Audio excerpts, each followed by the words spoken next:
Assalamualaikum warahmatullahi wabarakatuh. Bismillah, alhamdulillah, wassalatu wassalamu ala rasulillah Sayyidina Muhammad ibn Abdullah wa ala alihi wa sahbihi mawalah amma ba'd. Saudara-saudariku semuanya dari lintas suku bangsa dan agama di mana dan kapan saja, semoga semuanya berbahagia, masuk surga di dunia sampai di akhiratnya bersama dengan keturunan panjenengan. Semoga semuanya hasanah di dunia hatal akhirah. Allah menciptakan segala sesuatu yang ada di muka bumi ini adalah untuk kita semua. Sebagaimana yang kita pahami selama ini bahwa ketika kita berada di surga itu Allah akan memberikan apa yang kita mau. Baik itu berupa makanan, minuman, pakaian, istri, perempuan, atau kenikmatan-kenikmatan yang lainnya. Semuanya disediakan oleh Allah. Bukan berarti Allah akan dulang atau menyuapi kita seperti bayi yang kita suapi memakai sendok untuk makan dan minum. Tidak, tetapi kita harus mencari, harus berusaha untuk mendapatkan kenikmatan kebahagiaan itu sendiri, karena yang menentukan kebahagiaan kita itu ya diri kita sendiri. Allah menyediakan fasilitas sarana dan prasarana kebahagiaan dan kenikmatan itu, tergantung kita mau atau tidak. Oleh sebab itu kita harus mampu membangun mindset, menyatukan antara mikrokosmos dengan makrokosmos. Jagat kecil dalam tubuh kita, diri kita masing-masing, dengan jagat besar yang ada di luar tubuh kita, sehingga bisa harmonis. Jika kita tidak bisa menyatu dengan alam atau belum bisa menyatu dengan alam, maka koneksi antara jagat kecil dan jagat besar ini tidak bisa harmonis, tidak nyambung ya, tidak ada koneksi selayaknya.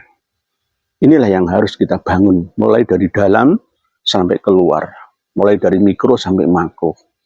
Makro yang menyediakan segala sesuatu yang ada di muka bumi ini adalah untuk kita umat manusia.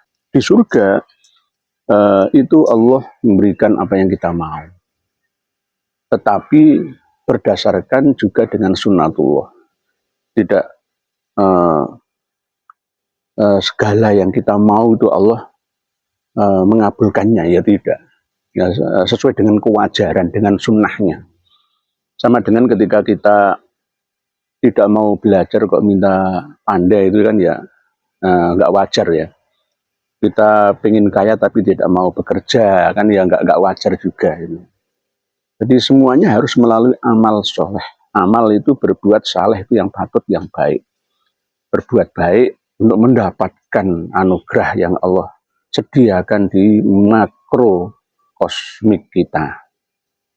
Kita harus mampu memahami ayat-ayat Allah ini sehingga terjadi harmonisasi antara kita dengan alam di sekitar kita.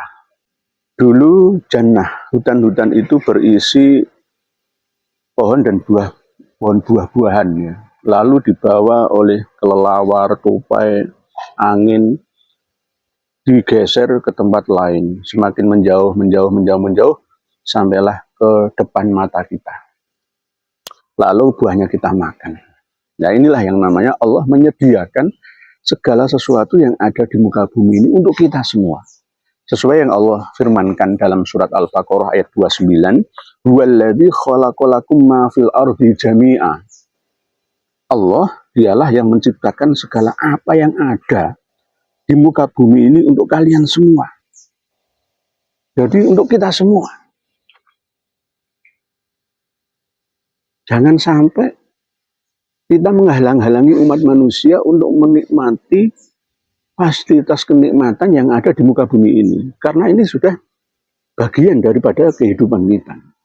Nah, kenapa masih ada banyak manusia yang belum bisa menikmati? Ya karena dia tidak beramal soleh, dia tidak bekerja. Atau bahkan dia malah melanggar aturan dari Tuhannya. Maka dia tidak bisa mendapatkannya. diberikan kesempurnaan oleh Allah, mikro, fisik, badaniah, jasmaniahnya sempurna tanpa cacat, lalu bisa mengakses makro yang ada di luar tubuhnya secara sempurna pula. Itu adalah bagian dari pada kenikmatan-kenikmatan. Yang bisa mengakses kenikmatan dan kebahagiaan itu kebanyakan adalah umat manusia. Jin hanya sekedarnya. Karena jin tidak bisa makan buah nangka. Hewan pun sekedarnya, secukupnya. Semuanya untuk kita umat manusia. Ikan itu diberi kesempatan untuk berkembang biak menjadi besar. Untuk apa? Untuk siapa? Ya untuk kita umat manusia. Jadi alangkah durhakanya kita jika kita tidak mampu untuk mensyukurinya. Fabi ayyi ala'i rabbikuma tukadziban. Wahai jin dan manusia, nikmat-nikmat Tuhan kalian manakah yang kalian ingkari, yang kalian dustai, yang tidak kalian syukuri? Inilah pentingnya kita untuk mengasah sumber daya manusia kita agar mampu untuk mengakses sumber daya alam kita.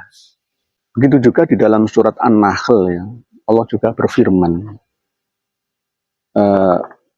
untuk apa lebah atau tawon itu membuat sarang, lalu di dalam sarang itu ada madunya. Ini adalah wahyu dari Allah. Untuk siapa? Ya untuk kita umat manusia. Untuk umat manusia. Wa auha rabbuka ilan nahli anittakhidhi minal jibali buyuta wa minasyajari wa mimma ya'rishun. Dan Tuhanmu telah mengilhamkan, memberi wahyu kepada lebah, buatlah sarang-sarang di gunung-gunung, di pohon-pohon kayu, dan tempat-tempat yang dibikin oleh umat manusia. Untuk apa? Untuk siapa? Ya untuk memberi makan manfaatan terhadap umat manusia. Tidak hanya untuk memberi manfaatan untuk dirinya sendiri lebah itu, tidak. Tetapi untuk kita semua. Di Nusantara Indonesia Raya ini, apa yang tidak tersedia? Semuanya serba ada. Bahkan jenis buah-buahan paling banyak yang ada di dunia, bentuknya sama, rasanya hampir sama, tetapi macamnya berbeda-beda. Coba dengan keliling dunia. Oleh sebab itu surga dunia itu berada di Nusantara. Jangan sampai kita malah justru ditipu oleh orang lain agar mereka bisa menikmati surga kita, sedangkan kita ini ditutup, dihalangi untuk menikmati surga yang Allah sediakan untuk kita sendiri.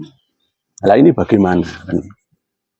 Jadi saya kembalikan lagi kepada panjenengan semua, mau atau mampukah kita untuk mengakses, ya, menghubungkan antara mikro kosmos tubuh jasmani badaniah kita dengan makro kosmos yang ada di luar tubuh kita. Begitu juga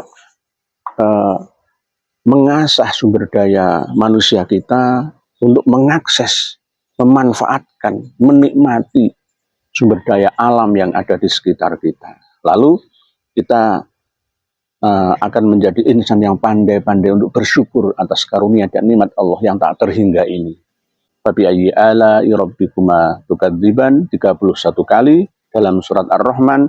Allah mengulangi satu ayat yang sama agar senantiasa mengingatkan kita semua untuk pandai-pandai mensyukuri anugerah nikmat karunia yang Allah berikan untuk kita semua. Demikian, wallahu a'lamu bissawab. Akhirul kalam, wassalamualaikum warahmatullahi wabarakatuh.